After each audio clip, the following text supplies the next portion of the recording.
அனைவருக்கும் வணக்கம். நான் தமிழரசி பாலமுருகன். நாளைய தினம் 25/3/2026 அசோகாஷ்டமி.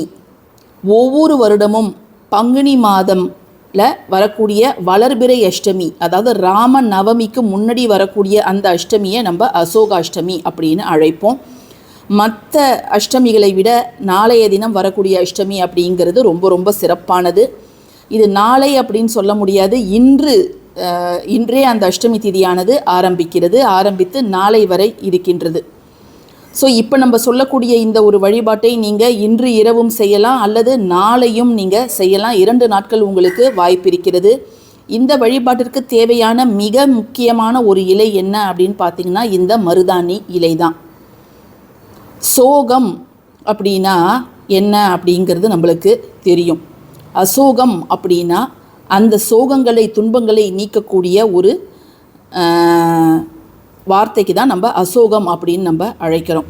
ஸோ அசோகாஷ்டமி அப்படின்னா அந்த துன்பங்களை எல்லாம் அழிக்கக்கூடிய ஒரு தினம் அப்படின்னு தான் அர்த்தம். ஸோ நாளைய தினம் நம்முடைய துன்பங்கள் எதுவாக இருந்தாலும் அவற்றை எல்லாம் களையக்கூடிய மிக முக்கியமான ஒரு அஷ்டமி திதியாக கருதப்படுது. இந்த அசோக வனத்தில் சீதை இருந்தாங்க அப்படின்னு சொல்லுவாங்க.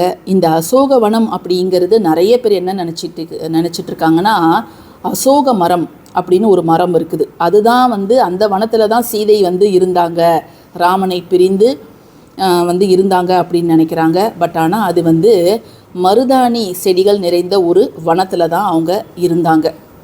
மருதாணி செடிக்கு அசோக செடி அப்படின்னு வேறொரு பெயரும் உண்டு. நாளைக்கு நம்ம பூஜை அறையில் அவசியம் நீங்கள் வைக்க வேண்டிய ஒரு பொருள் தான் இந்த மருதாணி இலைகள். மருதாணி பூக்களும் நீங்கள் பயன்படுத்தலாம், மருதாணி விதைகளை நீங்கள் போடக்கூடிய சாம்பிராணியில் பயன்படுத்தலாம். அதே போல் உங்கள் வீட்டில் மருதாணி செடி இல்லை அப்படின்னா நீங்கள் நாளைய தினம் அருகில் இருக்கக்கூடிய நர்சரியிலேருந்து ஒரு மருதாணி செடி வாங்கிட்டு உங்கள் வீட்லேயும் நீங்கள் வளர்க்கலாம். ஏன்னு கேட்டிங்கன்னா, இந்த மருதாணி இலைகளை நம்ம கைகளில் வைத்து கொள்வது, ஒவ்வொரு மாதமும் இதை வைக்கணும் அப்படின்றாங்க.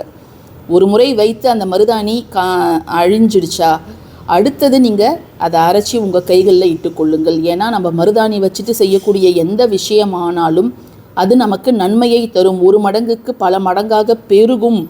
இப்போ மருதாணி வச்ச கையால் நீங்கள் ஒரு அரிசி எடுத்து போடுறீங்க, ஒரு பருப்பு எடுத்து சமையலுக்கு போடுறீங்க, அல்லது அந்த கைகளால் ஒரு விளக்கேற்றுறீங்க, ஒரு சாம்பிராணி தூபம் போடுறீங்கன்னா அதற்கு ஒரு நல்ல லக்ஷ்மி கடாட்சம் அப்படிங்கிறது இருக்கும்.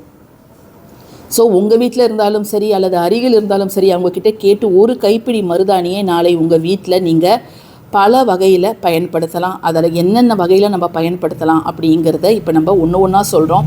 நீங்கள் ஏதாவது ஒரு வழியில் அதை பயன்படுத்தினாலே போதுங்க. நிச்சயமாக நல்ல ஒரு முன்னேற்றம் நீங்கள் அனைத்து வகையிலும் நீங்கள் காணலாம். இப்போ வாங்க எப்படி பயன்படுத்தணும் அப்படிங்கிறத பார்த்துடலாம். முதல் வழி என்ன அப்படின்னு பார்த்தீங்கன்னா, இந்த மருதாணி இலைகளை நீங்கள் நாளைக்கு குளிக்கக்கூடிய தண்ணீரில் ஒரு 4-5 இலைகளை போட்டு குளிப்பது அப்படிங்கிறது நல்லது. அப்படி இல்லைன்னா இன்று இரவே ஒரு டம்ளர் தண்ணீரில் ஒரு கைப்பிடி மருதாணியை போட்டுடுங்க. அந்த தண்ணீரை ஒவ்வொரு பக்கெட்டுக்கும் கொஞ்சம் கொஞ்சமாக நீங்கள் ஊற்றிக்கிட்டிங்கன்னா இரவு முழுக்க அந்த மருதாணியோட சாரம் அந்த தண்ணீரில் இறங்கிடும். ஏன்னா இது நம்ம உடலில் இருக்கக்கூடிய எதிர்மறை ஆற்றலை நீக்கி நல்ல ஒரு நேர்மறை ஆற்றலை தரக்கூடிய ஒரு இலை. ஸோ முதல் வழி நீங்கள் அந்த வகையில் நீங்கள் இந்த மருதாணி இலைகளை நாளை பயன்படுத்தலாம். 2வது வழி என்ன அப்படின்னு பார்த்தீங்கன்னா, இந்த மருதாணி இலைகள் அந்த பூவோடு இருந்துச்சுன்னா ரொம்ப ரொம்ப நல்லது. உங்களுக்கு கிடைச்சிதுன்னா உங்களுடைய நிலைவாசலில் இதை நீங்கள் மாவிலை சொருகி வைக்கிற மாதிரி இந்த மருதாணி கொத்தை நீங்கள் சொருகி வைக்கலாம். அல்லது நிறையவே இருக்குது அப்படின்னா அதை நீங்கள் தோரணம் மாதிரி கட்டி உங்களுடைய நிலைவாசலில் தொங்க விடலாம். எந்தவித துஷ்ட சக்திகளும் நம்ம வீட்டுக்குள்ளார வரவே வராது. இது ஏன் இந்த நாளுக்கு நம்ம இவ்வளோ முக்கியத்துவம் தரோம் அப்படின்னு கேட்டிங்கன்னா, சீதையை பிரிந்த ராமர் அவங்களை தேடி வருவதற்கு முன்பு சீதை ரொம்ப சோகத்தோடு அந்த அசோகவனத்தில் இருந்தாங்க. அப்பொழுதெல்லாம் உன்னுடைய கணவர் உன்னை தேடி வருவார், நீ கவலைப்படாத அப்படின்னு சீதைக்கு ஒரு மன ஆறுதல் கூறியது இந்த மருதாணி இலைகள் தான். மருதாணி இலைகள்னால் அவங்க வாயை திறந்து பேசலை, பட் ஆனாலும் அவங்க காற்றுல ஆடுற விதம் சீதைக்கு ஒரு மன ஆறுதலாக இருந்தது. பின்பு அவங்க ராமர் கூட சேர்ந்தப்ப மருதாணிக்கிட்ட உனக்கு என்ன வரம் வேணும் அப்படின்ட்டு கேட்குறாங்க. அப்போ அவங்க என்ன கேட்குறாங்க, மருதாணி இலைகள், அது ஒரு பெண் தானே, அது என்ன கேட்குது அப்படின்னா, என்னை யாரெல்லாம் கைகளில் சூடிக்கொள்கிறார்களோ அவங்கெல்லாம் ரொம்ப மனமகிழ்ச்சியோடு இருக்கணும், கணவரோடு சேர்ந்து இருக்கணும் அப்படின்னு அவங்க கேட்குறாங்க. உங்களை மாதிரி எந்த பெண்ணும் கணவனை பிரிந்து கஷ்டப்படக்கூடாது. ஸோ எல்லா பெண்களும் அனைத்து சௌபாக்கியங்களும் பெற்று வாழணும் அப்படின்னு அவங்க கேட்டதற்கு இணங்க சீதையும் அந்த வரத்தை அவங்களுக்கு தராங்க. மூன்றாவது முக்கியமான வழிபாடு ரொம்ப ரொம்ப முக்கியமானது. இதை தான் நாளைக்கு நீங்கள் அவசியம் செய்யணும். என்ன அப்படின்னு பார்த்தீங்கன்னா, ஜஸ்ட்டு இதில் ஒரு கைப்பிடி மருதாணியை நீங்கள் எடுத்துக்கோங்க. எடுத்துக்கிட்டு ஒரு பவுல் எடுத்துக்கோங்க, கிளாஸ் பவுலோ அல்லது கிளாஸ் டம்ளரோ ஏதாவது ஒன்று எடுத்துக்கோங்க.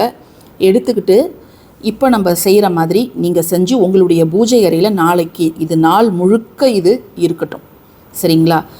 மறுநாள் காலையில், அதாவது வெள்ளிக்கிழமை காலையில் ராமநவமி அன்னைக்கு இதை நீங்கள் காலையிலே இந்த தண்ணீரை உங்களுடைய நிலைவாசலில் தெளிப்பது, உங்கள் வீட்டுக்குள்ளார தெளிக்கிறது, செடி கொடிகள் மேலே தெளிக்கிறது, உங்கள் குளிக்கிற தண்ணீரில் சேர்த்துக்கிறது, இது அவ்வளோ நல்லது உங்களுக்கும் உங்களுடைய குடும்பத்துக்கும். இப்போ என்ன பண்ணணும் அப்படிங்கிறத இப்போ பார்த்துடலாம். நான் இதை மாதிரி ஒரு கிளாஸ் பவுல் எடுத்துருக்கிறேன், தண்ணீர் நான் சேர்த்துருக்கிறேன். நீங்கள் தண்ணீரோட பன்னீரும் சேர்த்துக்கலாம். கொஞ்சம் மஞ்சள் பொடி போட்டுட்டு ஒரு கைப்பிடி மருதாணி இலைகளை இதில் போட்டுடுங்க. போட்டுட்டு இதோடு நீங்கள் சேர்க்க வேண்டிய மற்றொரு முக்கியமான ஒரு பொருள் என்ன அப்படின்னு கேட்டிங்கன்னா, ஒரு 5 ரூபாய் நாணயம். நாளைக்கு வியாழன் அப்படிங்கிறதால குபேரருக்கு உரிய நாளுக்கு இந்த 5 ரூபாய் நாணயம், குருவுக்கு உரிய மஞ்சள் பொடியையும் நம்ம சேர்த்தாச்சு. இதை உங்களுடைய பூஜை அறையில் நாளைக்கு காலையில் நீங்கள் குளித்து முடிச்சதுமே வைங்க. இல்லைங்க இன்றைக்கே அஷ்டமி தேதி இருக்குது, நாங்கள் இன்றைக்கே வைக்கலாமா அப்படின்னு கேட்டிங்கனாலும் நீங்கள் தாராளமாக வைக்கலாம். இதை மட்டும் நீங்கள் உங்கள் பூஜை அறையில் வையுங்க. அதுக்கப்புறம் அடுத்த நாள் காலையில் நம்ம சொன்ன மாதிரி இதை செஞ்சுடுங்க. 5 ரூபாய் நாணயத்தை நீங்கள் உங்கள் பூஜை அறையில் லக்ஷ்மி படம்லாம் வச்சுருப்பீங்கள்ல அந்த தட்டில் நீங்கள் வச்சிடலாம். இல்லை அரிசி பானையிலையும் நீங்கள் போடலாம், நம்மளோட விருப்பம் தான் அது. ஸோ இதுதான் 3வது வழிமுறை நீங்கள் செய்ய வேண்டியது. 4வது வழிமுறை என்ன அப்படின்னு பார்த்தீங்கன்னா, இந்த மருதாணி இருக்குது இல்லையா, இதை ஒரு கொத்து இலைகளாக எடுத்து இதை கொஞ்சம் உங்களுடைய பணப்பெட்டி நகைப்பெட்டிக்கு அடியில் வச்சுடுங்க. அடியில் வச்சுட்டு அதற்கு மேலே அந்த பணமும் நகையும் இந்த இலைகள் மேலே படுற மாதிரி நீங்கள் வச்சுடுங்க. இது அடியில் இருக்கணும், பணம் நகையும் மேலே இருக்கணும். ஸோ அதை மாதிரி நீங்கள் வைக்கலாம்.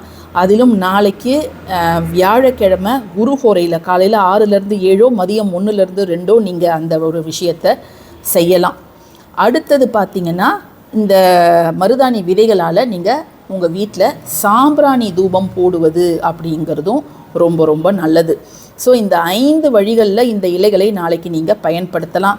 ஏதாவது ஒரு வகையில் நீங்கள் பயன்படுத்தணும்னு நினச்சிங்கன்னா இந்த வகையில் நீங்கள் பயன்படுத்துங்க. ஏன்னா வீடு முழுக்க இந்த தண்ணீர் மறுநாள் படும்பொழுது நிச்சயமாக நல்ல ஒரு முன்னேற்றம் அப்படிங்கிறது இருக்கும். ஏன்னா வளர்பிறை அஷ்டமி அப்படிங்கிறது அஷ்டலக்ஷ்மிகளோட அருளும் நமக்கு கிடைக்கக்கூடிய மிக அற்புதமான ஒரு நாள்.